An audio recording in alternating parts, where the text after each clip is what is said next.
கிட்டத்தட்ட ஒரு வாரத்து காலத்துக்கு மேலாக பார்த்தீங்கன்னா விஜய் சம்மந்தமான செய்திகள் தான் தொலைக்காட்சியிலும் சரி, டிவியிலும் சரி, யூடியூப் பல்வேறு வலைத்தளங்கள்லையும் பார்க்க முடியுது.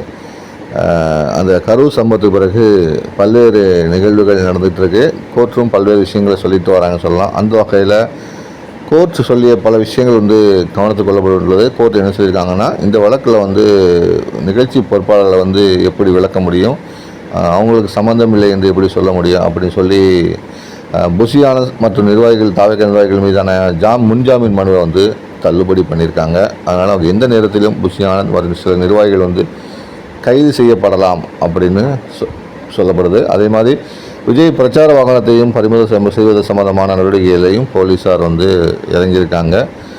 விஜய் தரப்பு மீதும் கோர்ட்டு சில கண்டனம் தெரிவிச்சிருந்தது. மக்களை நீங்கள் ஏன் பார்க்காம போனீங்க, மக்களை நீங்கள் பார்த்துருக்கலாம் அப்படிங்கிற மாதிரியும் இப்போ கோர்ட் சில விதிமுறை வருது. அப்புறம் நீதி விசாரணை சம்மந்தமாக அஸ்ரா காக் தலைமையில் ஒரு குழுவையும் அமைச்சிருக்காங்க. அந்த குழு விரைவில் விசாரணை தொடங்க போகிறாங்க. சிபிஐ விசாரணை கேட்ட நிலையில் அந்த மனுவையும் கோர்ட் தள்ளுபடி பண்ணியிருக்கு. இப்படி தாவேகாக்கு சாதகமான சூழ்நிலை இல்லாத சூழ்நிலையில் அடுத்த கட்டம் என்ன பண்ணலாம், அடுத்த கட்டம் என்ன செய்யலாம், கட்சியுடைய அடுத்த கட்ட பணியை மேற்கொள்ளணும், தாவேகா நிர்வாகிகளை ஜாமீனில் எடுக்கணும், புஷி ஆனந்த் கைது நடவடிக்கை, இப்படி நிறைய விஷயங்கள் இருக்குது. விஜயோட அடுத்த கட்ட நகர்வு என்ன அப்படிங்கிறது தமிழகமே ஒரு உற்றுநோக்கக்கூடிய ஒரு விஷயமாக பார்க்கப்படுது. அந்த வகையில் விஜய் என்ன பண்ணியிருக்காருன்னா, பனையூரில் உள்ள கட்சி ஆர்வத்தில் வக்கீல் அணியினுடன் ஆலோசனை பண்ணியிருக்காரு. வக்கீல் அணியில் உள்ள எல்லா நிர்வாகிகளும் பனையூருக்கு வந்திருக்காங்க. அவங்கள்ட்ட விஜய் என்ன கேட்டார்னா, கோர்ட் தீர்ப்பில் சொன்ன சாராம்சம் என்ன, நம்ம என்ன செய்யலாம் அப்படின்னு கேட்டிருக்காரு. அதுக்கு அவங்க ஹைகோர்ட்டில் சொன்ன பல்வேறு விஷயங்கள் குறித்து சொல்லியிருக்காங்க. இதுக்கு என்னென்ன பாயிண்ட் எடுத்து சுப்ரீம் கோர்ட்டில் வாதாடலாம் அப்படிங்கிற மாதிரியும் அவர் கேட்டிருக்காரு.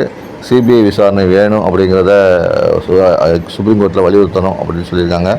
அந்த அடிப்படையில் சில முடிவுகள் எடுக்கப்பட்டிருக்கு. மனுக்களும் தயாரிக்கப்பட்டு வரதாக சொல்லப்படுது. அநேகமாக வரும் திங்கள் அல்லது செவ்வாய் புதன் வாக்கில் சுப்ரீம் கோர்ட்டில் தாவேகா சார்பில் மனு தாக்கல் செய்யப்படலாம். அதாவது கரூர் சம்பவத்தில் சிபிஐ விசாரணை வேணும், அவங்க வழக்கு தொடரலாம். அதுமாரி புஷி ஆனந்துக்கு முன்ஜாமீன் கேட்டும் வழக்கு தொடரலாம் அப்படிங்கிற மாதிரி சொல்லப்படுது. இதுக்கிடையில் புஷி ஆனந்த் எந்த நேரத்தில் கைது செய்யப்படலாம் என்ற தகவல் வெளியாக இருப்பதனாலும், ஏற்கனவே மாவட்ட செயலாளர்கள் கைது செய்யப்பட்டிருப்பதனாலையும் அவங்கள ஜாமீனில் எடுப்பதற்கு விஜய் தரப்பில் வக்கீல் அணி நிர்வாகிகள் நியமிக்கப்பட்டிருக்காங்க.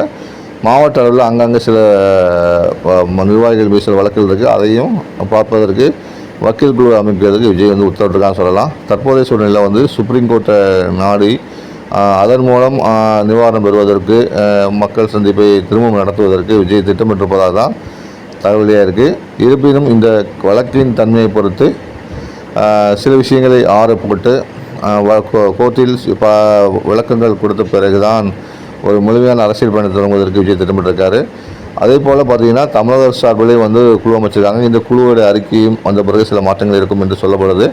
அரசியல் கட்சிகளுக்கு சில விதிமுறைகள் வகுக்கப்படுறாங்க. அதாவது நெடுஞ்சாலையில் பிரச்சாரம் செய்யக்கூடாது, கூட்டங்கள் சேர்க்கக்கூடாது. நெடுஞ்சாலையில் பொதுமக்களுக்கு பாதிப்பு இல்லாத அகலமான பாதைகள் கொண்ட இடத்துல தான் பிரச்சாரம் செய்யணும் கோர்ட் சொல்லியிருக்கனால தமிழக அரசும் அதுக்கேற்ற மாதிரி சில விஷயங்கள் பண்ணிகிட்ருக்காங்க. அதனால் அனுமதி கேட்கும்போது பல விஷயங்கள் ஆராய்ந்து தான் அவங்க அனுமதியும் கொடுக்குறாங்க. தற்போதைய சூழ்நிலையில் தாவேகா சுப்ரீம் கோர்ட்டில் நாட முயற்சிருப்பதான் தற்போதைய ஹைலைட் விஷயமாக தான் பார்க்கப்படுது. தாவேகாவின் அடுத்த கட்ட நடவடிக்கை என்ன என்பது போக தான் தெரியும்.